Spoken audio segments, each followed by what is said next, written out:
Well, guys, I had a whole bunch of neat little funny videos planned for you guys, and I wanted to start doing them as soon as possible because you guys have been making those intro videos for me that I talked about in my previous video. By the way, they've been going great so far. I got over 100 of them in so far, so I'm gonna have to start doubling and tripling them up so people don't go, "Where's my intro? Why is my intro showing up on one of your videos yet?" But that's gonna take a back seat. This is another one of those videos where I'm not gonna decide to make a penny off of this and try and be funny or anything like that. It's another serious issue, much like that video I made last week about that girl that got beat by her father who was a judge in Texas.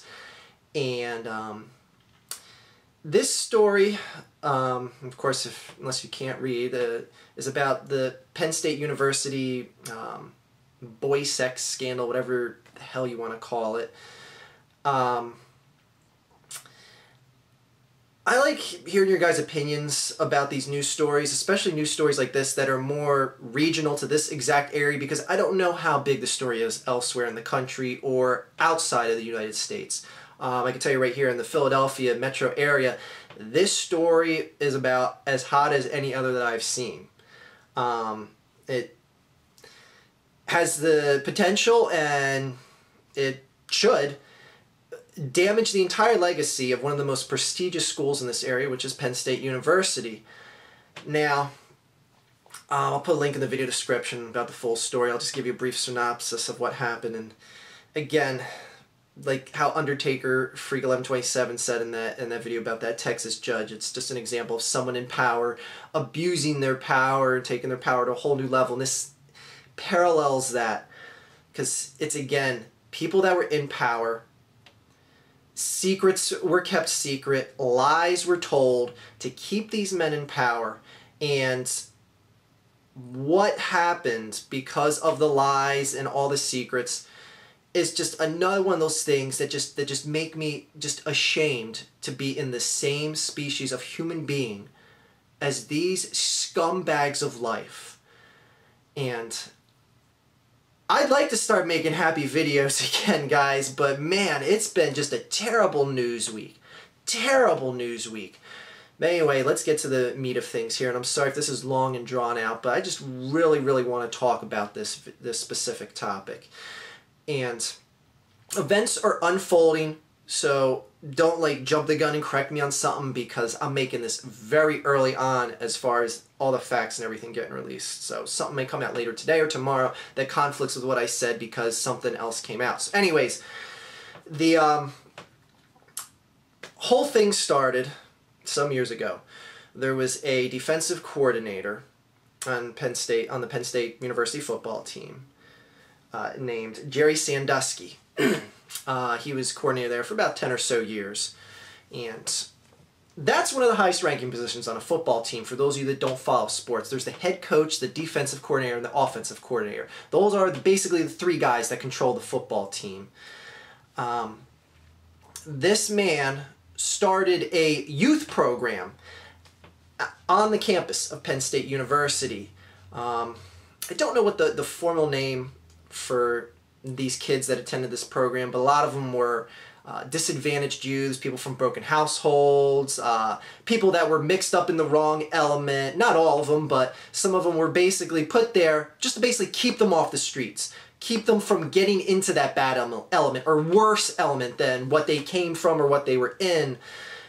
And it was a great idea. I mean, it's a big, prestigious university. It's something where in this area, you know, to play for the Penn State football team in college, that's like a dream come true. So many kids fantasize about that when they're children. And a great idea. Get people off the streets, get the kids off the streets that were from these disadvantaged households. But things are surfacing right now that there was a sex scandal for, I don't know what the formal calling of what went down is. This guy, Jerry Sandusky, was abusing these kids sexually. I don't even want to go into the details because it's sickening. It's just absolutely gut-wrenching, sickening, the stuff that has come out. Now, this all came to a head in 2002 when it's like an athletic assistant named Mike McQueary, who is now a Penn State, he's like a coaching assistant, and he witnessed one of the acts. Like I said, I'm not even going to go into detail. It was an act in the shower with 10-year-old boys and this Mike Sandusky, who was about 57-some years old at the time. Wrap your mind around that one. And I really don't need to paint much more details than that. It's very graphic stuff. This Mike McQueary went right to the top of the football team, which was the head coach, Joe Paterno. He told him what he saw. Joe Paterno basically kept things formal and inside the realm of the college, and notified the head of the athletic department, and just basically just kept it at that. Notified people that were higher up than him, arguably higher up than him, I should say. They kept everything internal, and this is still back in 2002, and things started surfacing. So they had a grand jury, which is basically when you gather together some attorneys, the witnesses, the plaintiffs, the defendants, all that stuff. Everyone gathers together and you figure out whether or not this should go to trial. Back in 2002, there was a number of lies from the head of the athletic department, from the head of the financing committee, from a number of people that basically lied through their teeth, kept this story covered up, and it just went away. This was back in 2002. Even Joe Paterno himself had to give a statement during the grand jury. It turns out, after that point in time, this Jerry Sandusky went on to sexually abuse even more children. They lied to cover up for this guy on some pretty harsh allegations. And because of all the covering up of this guy kept his youth program. He was now retired from the football team. As part of his retirement, he was allowed to keep this program going and granted complete access to all the grounds in the Penn State athletic section of the college. This guy went on to commit numerous other acts that I'm not even going to go in detail about. Many details which will come out in the future because this is now definitely going to trial. The grand jury reconvened last week after an additional 3-year-long investigation by Pennsylvania State Police to figure out that that initial grand jury in 2002 was all lies, just to cover up this grand pedo plot, whatever you want to call it, by this Jerry Sandusky. So Jerry Sandusky was arrested earlier this week. Penn State, it was about, I think it was Sunday, yesterday. Officials met behind closed doors. 2 people were dismissed from the company. They were left voluntarily. The athletic director and the head of the financing department, who were both notified about what was going on and who lied to the grand jury about what happened in 2002. Penn State is basically in a spot now where they're no worse than the Catholic Church. What is going on parallels exactly what happens in the Catholic Church, with one big difference. When someone's busted, when one of the priests are busted in the Catholic Church, the Vatican just goes, okay, we'll take you from here and we'll just move you over to this parish, this city, this other state. Penn State let a guy who had some serious allegations against him stay in the spot that he had and do nothing but continue to ruin the lives of these children. Children. Now, this disgusts me on so many levels, and it should disgust you too. It just goes to show you, people with power will protect other people in power. And one of the unique things that I never, ever in my wildest dreams could have imagined is one of the most iconic, arguably the most iconic figure in sports in Pennsylvania state history, Joe Paterno. He is coming under so much heat and pressure from this. You might ask me, well, what did he do wrong? He basically was told about this and he reported to his higher-ups. What the investigating committees and everyone want to know from him is, why didn't he call the goddamn police when this happened?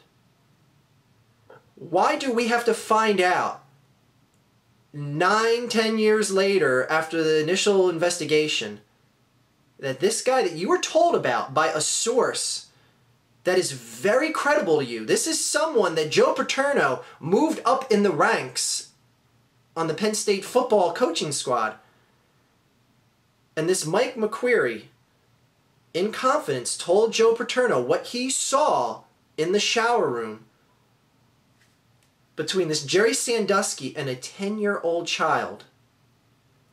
And all Joe did was tell his higher-ups and leave it at that. Now, if someone you know and you trust tells you something that heinous, do you think they're going to have any doubt in their mind about what they saw? I mean, do you think you're going to be like, oh, well, he's just some college frat guy pulling a prank on me? I understand Joe Paterno's legacy, and this is like I said before, one of the most shocking turns in all this that I could have never imagined in my life. You listen to sports talk stations. Before this week, Joe Paterno was a god. As close thing as you can get to a god in this area, other than the real God, if you believe that. But anyway, Joe Paterno is now becoming a villain for not notifying the police, for just letting this slide, for doing actions that presumably look like he was protecting a former assistant coach on his team. A coordinator on his team, I should say. Joe Paterno just broke the all-time win record for the highest ranking division in football. And his entire legacy could crumble down to nothing because of this. And it's deservedly so. People are calling for Joe Paterno to retire now. Don't worry about coaching a game against Nebraska. Shouldn't worry about a football team when you weren't worrying about the welfare of little 10-year-old children. Okay, you reported it to the higher-up people, that's very well. But now the entire integrity of the college is at stake. Penn State, just everything that college has built up, prestige and honor and all that, it's gone. It is gone. They look no better than the Catholic Church on their darkest day of sex scandals. And it all could have been simply avoided. They would have caught some heat initially back in 2002 if this Jerry Sandusky was found guilty and sentenced. But now it is 1,000 times worse to look like you protected this guy and he only went on to do more damage to children. To children. This isn't some goddamn football team. This isn't some goddamn school that we're just worrying about. Make sure the tuition can keep coming in the next year. Because now you've ruined the lives of children. It means a lot more than getting new entrants into your school and getting more money in your pockets and making sure the football stadium is packed. These are human lives that this school fucks with. And that is why they met behind closed doors yesterday, and the head of the athletic department and oh, who was the other guy? I'm drawing a blank now. Head of the the head of the financing committee. 2 people that were notified about what Mike McQueary saw. Penn State met behind closed doors. They looked at all the facts that are on the table and they said, we're fucked. You and you. I don't care what you got to do, but you got to get the fuck out of here. Because you guys covered this up. You lied to presumably protect the image of the school, and you only made things 1,000 times worse. These men in power trying to protect everyone in power at the expense of damaging the lives of children. School's image is ruined forever now. The college football team will never be the same after this. Joe Paterno will probably get booed in his own home stadium. When's the last time you ever thought that was possible? There's people talking on Sports Talk Radio right now ready to go there and picket if Joe Paterno coaches a game against Nebraska this upcoming Saturday. And you know what? I don't blame people if they do. Because this is just the sickening world we live in. People with power, people that want to abuse, people that want to protect their buddies that have power. Only this time, numbers of children's lives were fucking ruined because of this. And this guy was just allowed to come back after these allegations and just continue to ruin more children's lives. Unbelievable. Again, like I said in that video when I was talking about that judge beating his daughter, this is one of the many instances when that comet is barreling towards Earth, ready to wipe us all out, and I will be like, we deserve it. We deserve it. Same thing I said in the last video, we're a disgrace as humanity. We deserve to just be wiped out. Unbelievable. My brain has trouble processing that human beings work like this. Some, not all. But some. It still disgusts me nonetheless. So, this story's crazy, it's obscene, and I didn't even go into details about things. And God knows what it's going to look like when the full details come out, because this is going to trial now. Trust you me, this is going to trial. They just had the state attorney general on TV, and she is pissed the fuck off. She should. She should be.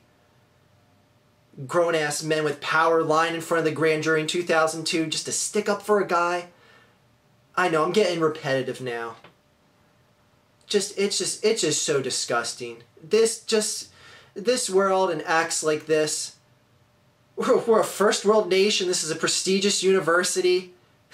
You think something this gut-wrenching, disgusting wouldn't happen?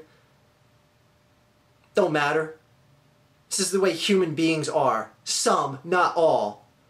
Doesn't matter. Doesn't matter the level of prestige, the level of power, poor, rich, in between. Disgusting human beings will exist everywhere. Only this is one of the worst cases I've seen in the recent past.